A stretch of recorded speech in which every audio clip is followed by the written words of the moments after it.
Hi, my name is Jonathan Hicks. I'm back at the Dice Cup, and this evening I'm joined by James. Steve. Mark.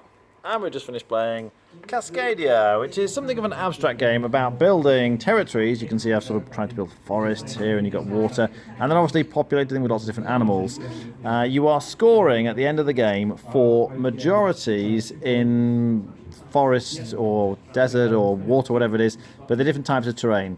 So in this case, if you look at forest, I've got 1, 2, 3, 4, 5, 6, 7 tiles covered by forest, and I'd be comparing that with other people's forested areas, and whoever has the most is scoring points. You're also scoring just 1 point for your largest, like per tile that covers your largest type of terrain. So I get 7 points for the forest, and if I'm the largest, I get, is it an extra 2, Steve? 3. 3, oh. And then you do the same thing for the water and all the rest of them. You also score for the animals. The animal scoring, though, is a little trickier. So there are all these cards that sort of dealt out at the start of the game. And these are variables, so you get different options each game. So, for example, for the birds, if you can see this, you're picking a pair of birds and counting how many different animals are between them. So, for example, I had a pair of birds here and here. There are 2 different animals between them. So, looking on the chart, that would get me 7 points. The salmon want to be in a run, so they need to be in a line, and then you get a point for each salmon and a point for each animal next to them. The bears, they want to be in groups, so if you've got a group of 1, you get 2 points, a group of 2 will get you 5 points, and a group of 3 will get you 8 points.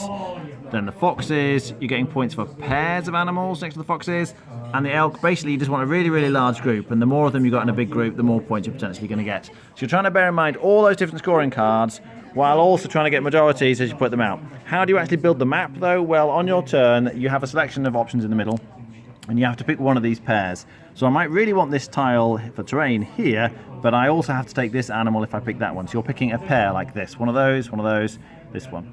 So maybe for whatever reason I decide to take this bear. So I take this, and I take this, and you attach the terrain like any way you like on here. So I guess I'll be looking for grassland. I've got grassland there. So I sort of try and connect up to get a bigger grassland area. But then this would have to go on a tile that has a salmon. So I could put this on here, for example. And then you repopulate. Other things you can do is when you put a creature on something with the fern thing, you get to grab one of these. And then you can spend these to, if you really don't like the possible combinations, you can say, oh, I'm going to take this one and this one. And you can pick different ones, which can be quite helpful. Or if you really don't like the animals, you can be like, oh, these animals are terrible. Please clear the animals. I want a new set of animals. So that kind of gives you a bit of choice. These help you mitigate the sort of luck factor that's present in the game. So you just take it in turns, picking them in pairs, as you say, going round until the stack of tiles runs out. You score all your animals, and majorities, and most points wins. What do we think?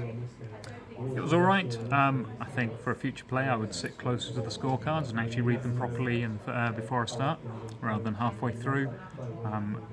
There are definitely people I would not play this game with. I think if you're someone who's prone to analysis paralysis, the game could just go on and on, particularly as what you're choosing from is refreshing all through the round. So if you try and plan ahead, by the time it gets back round to you, it's almost certainly going to have changed again. Yeah, it was fun enough. Steve?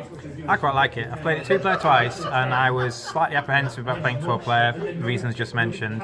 Actually, it flowed pretty well, and 2 of the people we played with had not played before, and it went quite speedy. It felt like you always had decisions, and every turn you've got quite a lot of options. You've got 4 different things you've also got the option of where you place it, which animal you want. You've also got, if you've got some of these tokens, you've now got even more options because you can take those 2 or fetch the animals.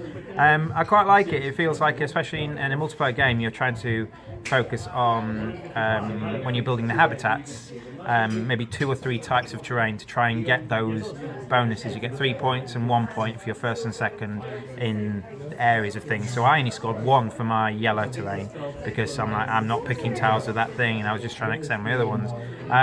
But yeah, it does feel like you're playing solitaire. So when it is your turn to play, at no point, it's a sort of game usually where I would look at what Mark needs and take it off him. At no point did I bother doing that because I didn't feel I needed to. It felt like I'm just building my own thing. In theory, if this played 10 players, and on my turn, I'm like, it's nothing about the number of players is affecting my turn other than that majority at the end of the game for the different types of terrain. But other than that, yeah, I quite liked it. Mark? I can see why it's well thought upon. The variable scoring is a good thing. It's the game that definitely needs that. Obviously, it's very abstract. The fact that it's got animals and land areas is pretty irrelevant, but it worked very well. I'm glad it only gives you a choice of 4 to try and minimise the decision space as much as it can do. You're right, it is going to, particularly towards the end, if you did decide to start trying to optimise everything, start looking at everybody's boards, that is going to slow the game down, which is probably not a good idea in a game of the level of depth. It's fine for what it is. It isn't my sort of game, but in this sort of style of game, it is one of the better ones in my opinion. Crazy? I'd give it 6.5. I think it's really good. It's a light game, lighter than I usually like playing, but I'd probably get 8. James? I think probably 6.5 as well. It's fine, but I'm not going to be racing back to play it again. Okay. Yeah, I wasn't as keen on this one. It's a bit too abstract for me, and it's very much multiplayer solitaire, so it's kind of heads down. You're looking at the choice in the middle. The only time I'm really paying attention to other people is for the majorities. I'm looking, oh, Steve's got a lot of water spaces. Can I beat him for that majority or not? But the rest of the time, who cares what they're picking? You can get done in, like, a few people were going for salmon, and you need at least 3 salmon or they don't score in this particular game. And so I'd look at the salmon and then someone else would take it before it gets round to me. And then someone else would take it again before it gets round to me. It took me ages to finally get my 3 salmon because people kept taking them. There isn't much intentionally doing other people in, but just the luck of the draw, if you like. I like being able to mitigate the luck. The little fern things really, really help. And because otherwise you can get totally done in just because of what happens to come out, but you have a lot of options as long as you've got some of those ferns. So I think it's very solid. I think some people will really like it. Personally, I'd be on a 6.5 out of 10. All right, thanks for watching. That was Cascadia.